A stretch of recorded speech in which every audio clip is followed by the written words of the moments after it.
جی بالکل دا زه موجود یم په بډادیره کې د یوسف خان لالا د ولد خان الله زوی سره د هغه سره د قبضه ګروپ راغلي دي د هغې په ځمکه باندې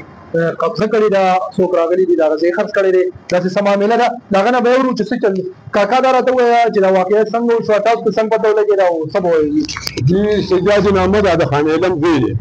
هغه ځمکه خرڅه کړه 13 زره به پوه شوې د هغې د لاندې زما ځمکه وه 14 زره به ځکه هغه 18 زره به افتاب واخېسته نو ده به یې زما په دې ځمکه باندې چې قبضه وکړه چې ده په زما په ځمکه باندې قبضه وکړه نو زما کندوال بل کندوال مې راپاڅېدو او هغه سره دغه وکړو تجدید وکړو په دې کې جرګه کېناسته چې جرګه کېناسته ما ته څه وویلي ویل ستا په ځمکه باندې جرګه کېږي هلکه ته خبر نه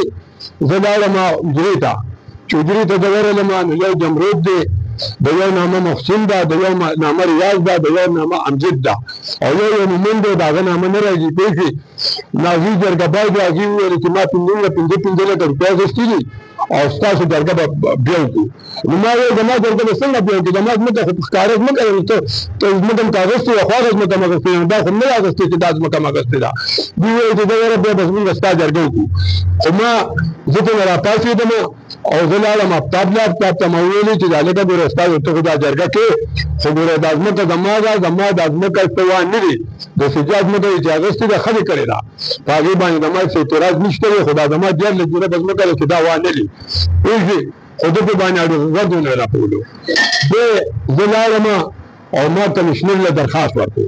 چې ما در کمیشنر له درخواست ورکړو لږ شل ورځې ما کمیشنر درخواست وکړه خو د هغې هېڅ څه خبره مو نه شو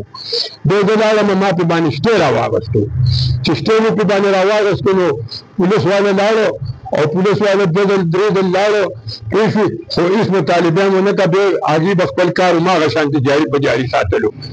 بیا زه رالم تاڼې ته ما ورته وویل چې یاره دا هغه خو تعلقات څه بیخي کار دغه کوي نه غوږ نه راپوي پې باندې نو دوی آفتاب ته ټېلیفون وکړو د آفتاب رالو تاڼې ته تاڼې کې سوپه پرته وه په هغه سوپه کې بیا اوده بوده وغځېدو او ده وویلې چې داسې کار دی چې دا تاڼه هم زما ده دا کچره هم زما دي او اسلام آباد هم زما دی وزیر اعظم او وزیر اعلی دا ټول زما دي پوه شوې ته زما څوک یې ما ورته وویل چې خدای د غریب سړی نه زه چا سم نشم کولی بیا مونږ ناستو په دې کې عبدالعزیز خان خدای دې خوشحاله ساتي چې هر ځای کې پروت دي هغه له مونږ لاړو هغه ما ته دا کسان کېنولو جرګې ته خو دا جرګې سره هم دي عقوبت کوي کله راغلي کله نه راغلي کله شوي کله نه شوي پوه شوې نو دوی اوس د خالي ورځې مې کتلې ده هېڅ پته نه لګي چې دوی به څه وایي څه به نه کوي عبدالعلم سټور چې چینج شو نو د هغې سره د جرګې باندې اثر پرېوتو اثر صرف دونه اثر پې باندې پرېوتو چې ما ته وویلې چې 2 کسان تاسو کوئ 2 کسان به دوی کړي چې دا ځمکه د هر چا وه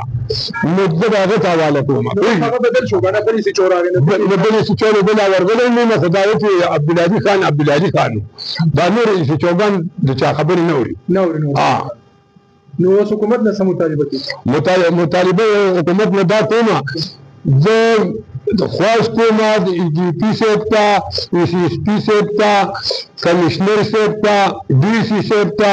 او وزیر اعلی صاحب ته چې مهرباني دي شي او دا زما ځمکه دي د دې قبضه ګروپونه خلاصه کړي زه غریب سړی یم زه نه ډس کوم نه جوس کوم نه دغه قانون په لاس کې علم نو مهرباني دي چې د حکومت چې کوم دی نو دا یې زما د مرسته وکړي او دا زما ځمکه دي د دې قبضه ګروپ نه خلاص